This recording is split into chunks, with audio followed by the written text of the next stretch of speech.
Hi friends, welcome to சுகிண்டியா channel. இன்றைக்கி என்ன ரெசிபி பார்க்க போகிறோன்னா குடமிளகாய் சாதம். சிம்பிளாக டேஸ்டியாக எப்படி பண்ணலாம் வாங்க வீடியோக்கு போகலாம். தேவையான இன்க்ரீடியன்ட்ஸ் பார்த்துடலாம். 2 டேபிள் ஸ்பூன் ஆயில், அரை டீஸ்பூன் ஜீரகம், அரை டீஸ்பூன் இஞ்சி பூண்டு பேஸ்ட்டு, அரை டீஸ்பூன் மஞ்சள் தூள், 1 டீஸ்பூன் வத்தல் பொடி, அரை டீஸ்பூன் கரம் மசாலா,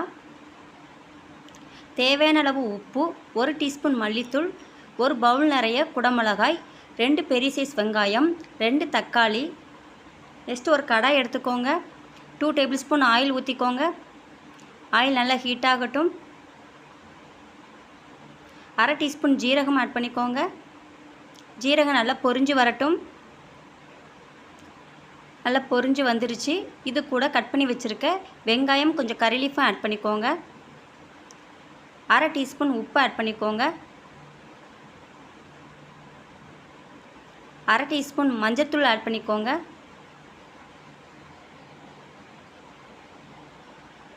இப்போ நல்லா கலந்து விட்டுக்கோங்க.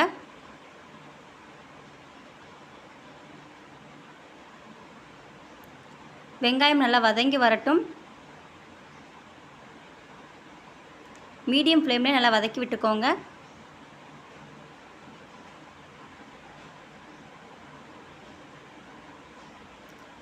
இப்போ வெங்காயம் நல்லா வதங்கி வந்துருச்சு. இது கூட அரை டீஸ்பூன் இஞ்சி பூண்டு பேஸ்ட் ஆட் பண்ணிக்கோங்க.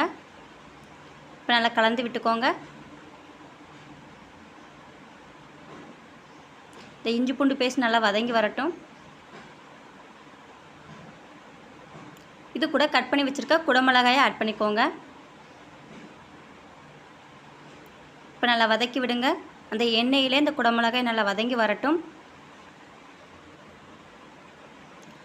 ஒரு 2-3 நிமிஷம் நல்லா வதக்கி விட்டுக்கோங்க.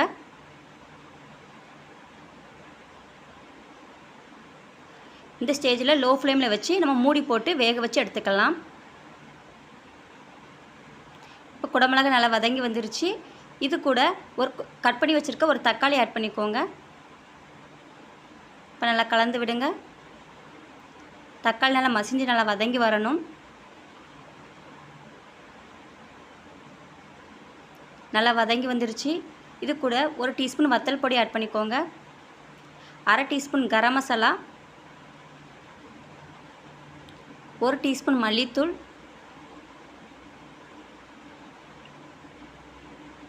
இப்போ நல்லா கலந்து விட்டுக்கோங்க.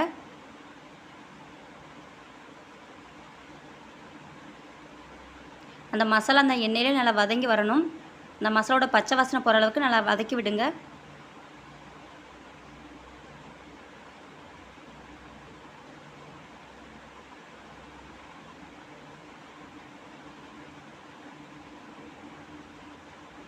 நல்லா வதக்கி விட்டாச்சு.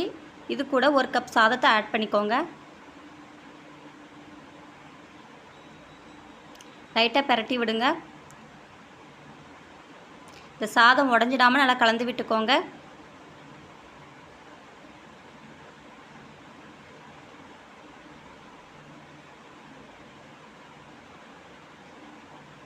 ஸ்டவ்வை லோ ஃப்ளேமில் வச்சுக்கோங்க.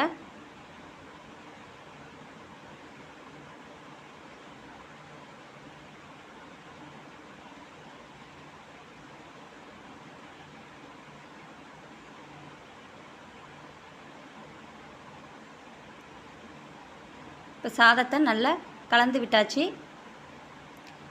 குடமிளகாய் சாதம் ரெடி ஆயிடுச்சு. இதே மாதிரி நீங்களும் உங்கள் வீட்டில் ட்ரை பண்ணி பாருங்கள். சின்ன பசங்களுக்கு லஞ்ச் பாக்ஸாக ரெடி பண்ணி கொடுங்க, விரும்பி சாப்பிடுவாங்க.